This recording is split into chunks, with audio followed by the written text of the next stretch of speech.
Boa noite a todos, bem-vindos a mais uma Oficina do Corpo. Eu sou Mônica Feliciano e hoje a Oficina do Corpo está com um tema bem oportuno para o dia de hoje, dia do sexo. E nós vamos falar sobre comportamento sexual ou sobre comportamento diante a vida sexual, né? A Oficina do Corpo é um programa que trata de assuntos inerentes a tudo aquilo que diz respeito à qualidade de vida do ser humano.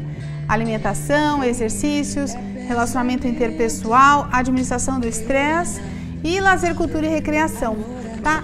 O sexo entra como? Entra no relacionamento interpessoal, entra na qualidade de vida, entra na promoção da boa saúde e entra também numa condição atual que é a grande dificuldade ainda do ser humano em ter um comportamento sexual, principalmente na idade madura, de forma bastante equilibrada, né?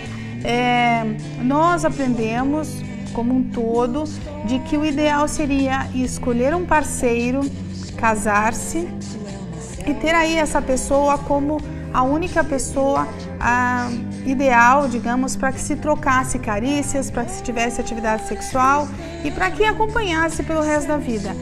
É interessante como ao longo de um percurso de vários anos se percebe que não é bem assim, né? Que o ser humano é capaz de sentir atração física por outra pessoa, não somente aquela escolhida num determinado momento da sua vida, e é capaz inclusive de amar, né, mais de uma vez, e isso faz com que depois aquele compromisso selado anteriormente tenha um rótulo de traição, um rótulo pecaminoso, um rótulo negativo, quando na verdade o que a gente precisa compreender melhor é o comportamento do organismo humano e das decisões em várias fases da vida da pessoa diante de uma série de circunstâncias, inclusive o sexo, tá? Então, hoje nós vamos falar sobre vida sexual ativa, vislumbrando principalmente relacionamento interpessoal, respeito e saúde. Bom, quando é que começa, né, a vida sexual? Depende de pessoa para pessoa, com certeza, mas um pouco de coragem e ousadia, quem sabe a partir de 12, 13 anos de idade e em torno dos 17. Isso pode ser precoce para alguns, isso pode ser maduro para alguns, isso pode ser tardio para outros. Depende da história e da circunstância vivida de cada um. A criança, no seu desenvolvimento, em torno de 1 ano e 10 meses, 2 anos de idade, ela já começa a observar diferenças e hoje, inclusive, nas escolas, através de uma série de dinâmicas e canções, a criança percebe e reconhece partes do seu corpo. Pés, pernas, quadril, braços, mãozinhas, cabelo. E ela também passa a reconhecer no outro uma situação interessante. A menina percebe que está lhe faltando alguma coisa. Na menina falta o pênis. E isso choca, né? Do ponto de vista psicológico, é muito interessante. A mulher, durante muito tempo, ela cresce se achando faltante em alguma coisa. Faz falta no corpo dela ou está limitada a não ter aquilo que o menino tem. Muito bem, e essas diferentes partes do corpo podem gerar na criança um entendimento ou um não entendimento dessa diferença corporal, sabia? A Marta diz assim: adoro sexo, sou lésbica, acho que ser lésbica tem mais fogo na cama. Muito bem, o homossexualismo feminino ou masculino, ele é entendido de uma certa forma como uma grande escolha de cada um pela situação prazer. E é muito interessante que se percebe também no desenvolvimento do ser humano a experimentação de várias formas de lazer, de prazer. E o que a Marta tem a dizer é muito interessante, porque ela se reconhece de maneira bastante à vontade diante de uma outra mulher com o bem-estar e se sente bastante, digamos assim, animada em relação a isso. De todas as leituras que eu fiz, o que mais eu achei interessante foram os autores dizendo que sexo é diversão, é prazer e é bem-estar. Obrigada, viu, Marta, pela sua contribuição, tá? Queria dizer o seguinte, que é inerente ao sexo emoções, né? Flávio Gicovati, no livro A Libertação Sexual, já diz que agressividade e raiva estão presentes no sexo, que poder, humilhação, algum tipo de medo ou vergonha está presente também diante do sexo e que também pode e deve haver muita cumplicidade e bem-estar. Claro que cada coisa num grau diferenciado para cada pessoa, para cada circunstância, mas é importante que se entenda e se reconheça determinadas emoções. Edgar diz o seguinte: sou viciado em sexo, acho que mais que o normal, não consigo recusar um convite para sexo. Aí bate um arrependimento. Fico culpado por trair minha namorada. Se eu acho, né? Você acha que o que os olhos não veem, o coração não sente. Então, Edgar, veja bem, se a sua namorada não acompanha o seu ritmo e na sua conduta é saudável manter um ritmo como o que você tem hoje, posso te dizer que essa vai ser a sua forma de agir diante do sexo. É o seu comportamento de vida sexual ativa. Muito bem. Se a sua namorada se magoaria caso você tivesse, além dela, outra parceira ou outras parceiras, cabe aí um grande diálogo. Por quê? Porque o interessante é que você saiba dos riscos que você está correndo, né? Tendo múltiplos parceiros. Estudiosos dizem que quando a gente se encontra com alguém, a gente se encontra também com a história genital das outras 3 últimas pessoas que tiveram relações com essa pessoa, não é? E isso é uma coisa que você tem que ponderar. Agora, se o teu apetite sexual é intenso, há várias maneiras de você administrar isso, né? A masturbação, a cumplicidade com a companheira e depois a opção se você será ou não monogâmico, né? Se você terá só essa mulher como sua parceira sexual. Eu só acho que recusar convites ou aceitar convites, você tem que dar um toque aí de mais qualidade, mais seleção e estar, digamos, menos disponível, não as pessoas em parte, mas há um risco que você está correndo, tá? Obrigada pela sua contribuição, viu? Gente, estados psicológicos diante do sexo. A gente acabou de receber aqui mensagens e eles manifestaram a conduta de maneira espontânea. Muito bem, o homem sente-se muito atraído pela mulher e experiencia várias sensações. Aí, Maurício Lima, desejando a todos um feliz dia do sexo e para alguns também, como ele, que façam amor, né? Porque é bem diferente, né? Quando você experiencia uma relação sexual propriamente dita e focada para o prazer físico e algo mais calmo, mais repleto de carícia e afeto, realmente há diferença. Obrigada, Maurício, pela sua contribuição. Existem várias emoções que estão aí diante de uma situação sobre a conquista de alguém ou a atração de alguém. Por exemplo, o homem pode experienciar, e a mulher também, humilhação caso sinta um forte desejo físico e não receba uma contribuição, não receba uma volta. Pode haver também uma sensação inerente a essa situação de conquista relacionada à raiva. Por quê?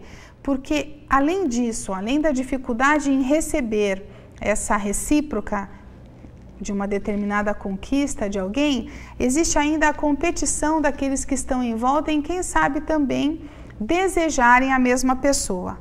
E aí, pode ser que o homem, com mais iniciativa, lance mão de alguns elogios, até mesmo de algumas mentiras, encantando a mulher. No caso, eu estou dizendo o homem como galanteador, como conquistador, né? Mas pode haver também a parte contrária, a mulher ter a iniciativa de conquistar um homem, tá? E aí pode haver esses galanteios e aí, quem sabe, algumas mentiras, para que haja o quê? Uma aceitação dessa aproximação. Normalmente o homem ganha muito a aproximação da mulher com o humor, com o bom humor, né? Com falas engraçadas. Isso quebra aquele gelo, aquela resistência da mulher. Tá bom? Portanto, os estados psicológicos estão relacionados a essas sensações também que as pessoas sentem de humilhação, competição, raiva, não é mesmo? E aí a pessoa experiencia daquele contexto a possibilidade ou não de conquistar alguém, convencer alguém para uma relação sexual, digamos assim. Alex diz o seguinte: em pleno dia do sexo, tô com dúvida do que vou fazer hoje à noite. Ok, Alex, não tem problema. Eu tenho dito aqui aos colegas da Just TV, na dúvida, dê prazer a si mesmo, masturbe-se com calma, com bastante deleite, com muita conexão corpo e mente. E aproveite a noite, aproveite o momento com você mesmo, tá? Muito bem, eu dei uma pulada aqui. Ok, e na adolescência, né? Como é que os jovens interagem com a questão do sexo? Bom, na adolescência existe aí uma série de conflitos que também não são diferenciados da vida adulta, que é justamente a questão do approach, né? Da aproximação e da conquista. Isso gera um grande estresse, tá?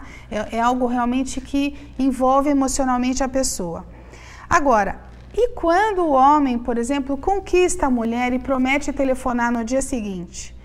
Gera na mulher uma grande indignação, caso ela não seja lembrada, caso ela não receba esse telefonema.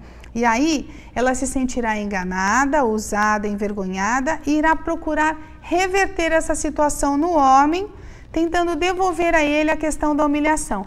Então, deu para entender que no tema de hoje sobre sexo, a gente está falando de relacionamento interpessoal, a gente está falando de uma questão voltada para o comportamento sexual, casual ou novo, diante de uma situação X. Qual? Aquela de busca do prazer, né? Aquela de não conhecer exatamente uma pessoa, mas querer ter um contato mais íntimo com ela. Então é sobre isso que o Oficina do Corpo hoje quer fazer pensar. Como é a sua conduta diante do sexo, né? É uma conduta madura? É uma conduta leviana? É uma conduta um pouco mais saudável, digamos assim? Muito bem. Esse comportamento, sabe, de revidar uma sensação ou um mal-estar recebido, só separa as pessoas. Faz com que a pessoa, às vezes, até se arrependa de ter estado intimamente com alguém. Então, vamos repensar bem esse pós-sexo, né? A gente pensa no approach, depois existe o durante, que pode ser bom ou não, e existe também o após. E manter essa questão do respeito, principalmente quando alguém se entrega intimamente a alguém. Tá bom? Ok, construir uma conduta saudável diante do sexo ainda não faz parte da sociedade atual. Ainda não se sabe exatamente como se comportar diante de alguém que te oferece a possibilidade de estar disponível intimamente. É algo realmente complicado ainda hoje em dia. No seriado Sex and the City, a vida de 4 mulheres, né, é bem exposto, né, com comportamentos totalmente diferentes diante dos parceiros, foi apresentada de modo interessante e polêmico. Não que necessariamente cada uma das 4 represente todas as mulheres, não é isso. Mas naquele seriado mostrava a importância também de uma mulher buscar na sua conduta o prazer, ter a vida sexual ativa. E normalmente o que acontece? De acordo com as experiências de cada um ou com a idade da pessoa, o sexo fica desativado. A pessoa esquece que ela deve manter no seu organismo a possibilidade dele ter orgasmos e que isso equilibra o corpo de uma forma geral, beneficia a saúde e todas as funções orgânicas. Isso não é só a mulher, tá? O homem também, muitas vezes abre mão. E eu vou dizer, às vezes, isso pode acontecer diante de uma grande decepção, um grande estresse. Eu fui casada há 21 anos, eu vou relatar aqui um fato interessante. E após me separar, fiquei 2 anos sem ter sexo. Pode uma coisa dessas? Né? É difícil, sabia? Mas é interessante, porque eu não sou a única e muitas pessoas ficam anos, inclusive décadas, sem terem esse estímulo orgânico, esse estímulo hormonal, esse estímulo benéfico na saúde. Muito bem. Hoje em dia, até mesmo quem tem mais de 30 anos de idade, ainda não consegue uma maturidade diante desse posicionamento, diante do sexo casual, ou até mesmo diante de uma postura específica tradicionalista como casar, né? Mesmo que os casamentos religiosos estejam diminuindo e os civis estejam um pouco mais consagrados, nem sempre a pessoa consegue se adaptar a esse estilo monogâmico de ser, porque sabe, por experiência própria, que pode vir a ter atração por outra pessoa no futuro. Muito bem, para muitos a solução, acredita-se, que seria ter um parceiro só. Para outros, nem tanto. Bom, hoje em dia o que é sabido? É sabido que falta informação. Falta um pouco mais de entendimento dessa forma geral. E aí, digamos que apenas isso, conhecimento e informação fará com que uma pessoa tenha uma conduta madura diante do sexo? Ou regras de comportamento fará com que a pessoa, a sociedade em si, possa usufruir dessa intimidade entre duas ou mais pessoas? E por que mais pessoas? Porque existem realmente pessoas que, com respeito, têm um momento de prazer juntas, tá? Eu nunca participei de uma situação como essa, mas eu já ouvi falar de pessoas que se satisfazem dessa forma. Interação sexual e interação social é a mesma coisa? É inerente ao estilo de vida das pessoas? E aí, como é que não achamos a forma ideal? Como nos comportamos diante disso? De uma certa forma, nos comportamos de uma maneira desequilibrada, né? Bom, o André diz o seguinte: obrigada. Quero primeiramente parabenizar pelo programa e tenho uma pergunta. Eu sempre fiz do sexo uma maneira de satisfazer minha parceira, daquele momento, e sempre fui bem sucedido. Só que até falhar a primeira vez. Desde então, nunca mais tive segurança no ato sexual e fico até sem fazer por causa desse medo. O que devo fazer? Pensei até em procurar uma ajuda profissional, psicólogo. Ótimo. André, a sua conduta é a ideal, sabe? A mulher, ela tem um tempo refratário diferente do tempo do homem. A mulher, ela precisa de um estímulo maior, de mais tempo, um preparo do organismo até que ela atinja o orgasmo. Então, seria interessante mesmo levar mais tempo na interação do casal, estimulando a mulher para que ela pudesse gozar ou ao mesmo tempo, quando possível, ou então antes do homem.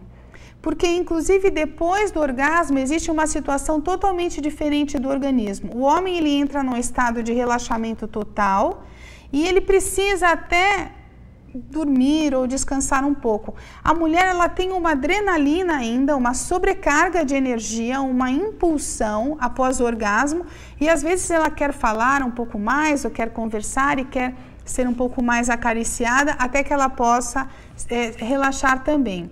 Então, o que aconteceu com você pode não ter nada a ver com alguma disfunção do seu organismo. Realmente pode ter a ver com determinada emoção ou situação que você tenha sentido pela primeira vez, por não ter mantido a ereção ou não ter conseguido a ereção. Portanto, vale a pena sim você investigar esse fundo, e vou te dizer uma coisa, é passível totalmente de uma compreensão e você pode voltar a ter uma vida sexual ativa, mas eu diria que você deveria procurar então pessoas ou parceiras que dessem a você segurança, bem-estar, cumplicidade, tá bom? Pessoas mais maduras, quem sabe, ou então alguém que realmente tivesse com você um approach bastante calmo, né? Digamos assim. Tá bom? Boa sorte, viu? E seja feliz sexualmente, tenho certeza que você vai recuperar.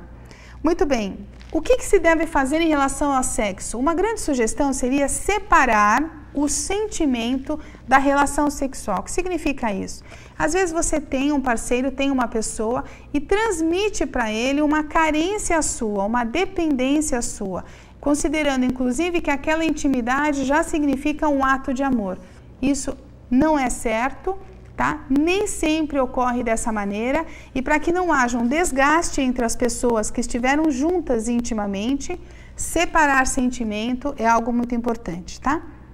Deve-se entender a necessidade do corpo e não a dependência emocional do outro, tá? Quantas vezes nós queremos alguém que lembre da gente, que nos telefone, que nos dê um bom dia, que nos dê uma palavra de incentivo durante o dia, que nos diga um elogio, para que a gente se sinta cada vez melhor, né? Mas não necessariamente isso deve ser o motor da sua vida. Você deve saber quais são as suas próprias qualidades e a partir daí também se autoestimular. Se autoestimular na autoconfiança e também no sexo, vou falar sobre isso.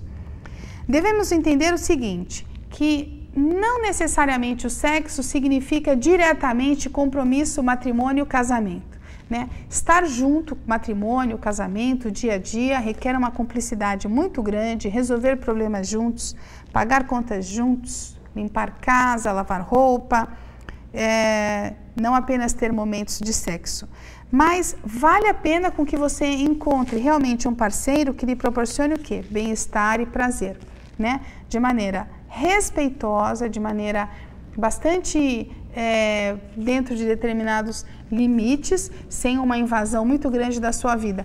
O que a gente percebia no passado, eu quando era criança e adolescente, vi muitas vezes homens ou mulheres que tinham um determinado parceiro fora do casamento, inicialmente eram monogâmicos e aí depois passaram a ter um interesse fora do casamento, e essa pessoa que vinha de fora passava a ter uma dependência muito grande, um egoísmo muito grande e a querer a posse daquela situação, e aí o casamento realmente era totalmente detonado, havia um desrespeito muito grande e uma necessidade de transformar completamente aquela situação, e muitas vezes aquilo que eram momentos felizes passaram a ser momentos de tortura, de culpa, de vergonha, tá? Então isso tem que ser muito bem compreendido.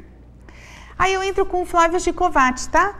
O psiquiatra Flávio Gicovati, no seu livro A Libertação Sexual, espera o quê? Que as pessoas conquistem a condição de obterem relacionamentos sexuais com o objetivo de prazer e não de posse, não de poder. E diz o seguinte, que casais se formem com base na admiração e no respeito mútuos e vivam como amigos e verdadeiros amantes. Por isso, hoje em dia, até muitas mulheres, muitas vezes as mulheres, alguns homens, compartilham do convívio do casamento para a manutenção da família, mas fecham os olhos ou então preferem não se intrometer caso um dos parceiros ou os dois tenham uma segunda relação, uma relação fora do casamento. Isso é interessante, não digo que seja ou se torne padrão, mas é algo muito comum, mais comum do que se imagina e vale a pena ser repensado. O casal precisa ter sempre um constante diálogo, tá? A terapeuta sexual Annie Hooper, que já publicou vários livros sobre o tema sexo, espera que as pessoas compreendam melhor seus sentimentos e façam mudanças de comportamento. Isso é que é importante, para experienciarem uma conduta sexual mais plena e excitante. Diz ainda, sexo bom é entrega e muito envolvimento. Fale sempre com seu parceiro ou com sua parceira sobre o que sente, sobre o sexo e durante o sexo. Minha sugestão é que todos leiam mais, assistam filmes, tentem entender o que aquilo lhes dá de emoção, positiva ou negativa. Compreenda e descubra as coisas que não fazia a menor ideia. Perceba se alguma situação o desconcerta ou o estimula, tá? Procure saber mais. Veja, interação entre jovens, porque os jovens eles são muito eróticos, né? Você vê nas festas, você vê nos bailinhos, eles se beijam, eles se abraçam, é um envolvimento incrível. Isso é um erotismo muito interessante que nem sempre, na maioria das vezes, não termina no sexo, termina ali na festa. O Anderson diz o seguinte, boa noite, olá. Tem uma pergunta, tem uma namorada que às vezes me intriga, tem vezes que estamos transando e de repente ela pede uma outra posição, entre a vaginal e a anal. E só assim ela consegue gozar. Isso é normal? Como você vê isso? Obrigado. Bom, digamos que o gozo anal é mais comum em homens, né? Por quê? Porque por trás existe o estímulo da próstata.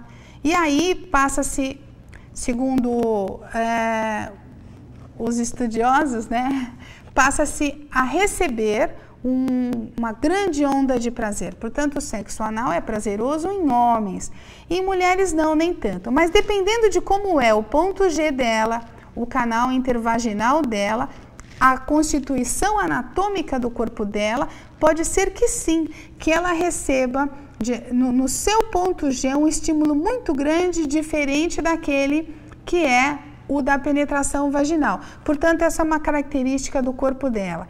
Aí vale a pena para você ver se você também se sente bem ou não com isso. E de uma certa forma é normal. Veja o que acontece com o casal em 4 paredes, na cama ou em outros lugares durante o sexo, mas proporciona prazer e bem-estar, é normal. Não pode ser contra a vontade, não pode machucar, né? Eu acho que essas são regras interessantes porque isso não traduz prazer e bem-estar. Tá bom? Então, vou sugerir que todos assistam o filme e procurem informações sobre tudo o que foi falado hoje. Masturbação masculina, masturbação feminina, e aí proporcionando o quê? Conexão corpo e mente, autoconhecimento, né? Sexo oral, homem mais velho com mulher mais nova, mulher mais velha e homem mais novo, homossexualismo masculino, homossexualismo feminino, sexo em casais a 3 e o sexo maduro, tá? Eu estou muito feliz em falar sobre isso porque mesmo para mim não é um assunto assim tão simples, tão comum e na idade que eu estou também existe uma outra situação que são pessoas que eu encontro que já tiveram um casamento e não foram felizes no casamento, mas que muitas vezes ainda não encontraram a plena felicidade de uma conduta sexual bem, digamos, prazerosa, com respeito, com limites e às vezes até desconhecem a própria frequência do ritmo do organismo. Então, sugiro a vocês que estão aí, tomem conhecimento, experienciem situações com segurança. A gente sabe que doenças são transmitidas sexualmente, umas inclusive podem arriscar até a nossa vida, portanto previnam-se com preservativo, camisinha, mulheres, pílulas anticoncepcionais e procurem no prazer separar da gravidez. Colocar uma criança no mundo sem que ela tenha sido planejada, gente, é um estresse muito grande, tá? E realmente aqueles minutos, aqueles momentos, aquelas horas de prazer passam a ser depois um peso, né? Porque você ganhou aí uma grande responsabilidade, tá bom? Minha sugestão para o dia do sexo e daqui por diante é promover esclarecimento, ler mais, tá? Por quê? Porque o sexo dá mais vitalidade, alivia a tensão muscular, melhora o sono, alivia as dores no corpo, promove bem-estar, melhora o humor, reequilibra muitas funções orgânicas, principalmente as hormonais, estimula a circulação sanguínea e promove boa saúde. Gente, feliz e muito bom dia do sexo, não só hoje, todos os dias das vossas vidas. Boa noite, até a semana que vem. Amor é cristão, sexo é pagão. Amor é latifúndio, sexo é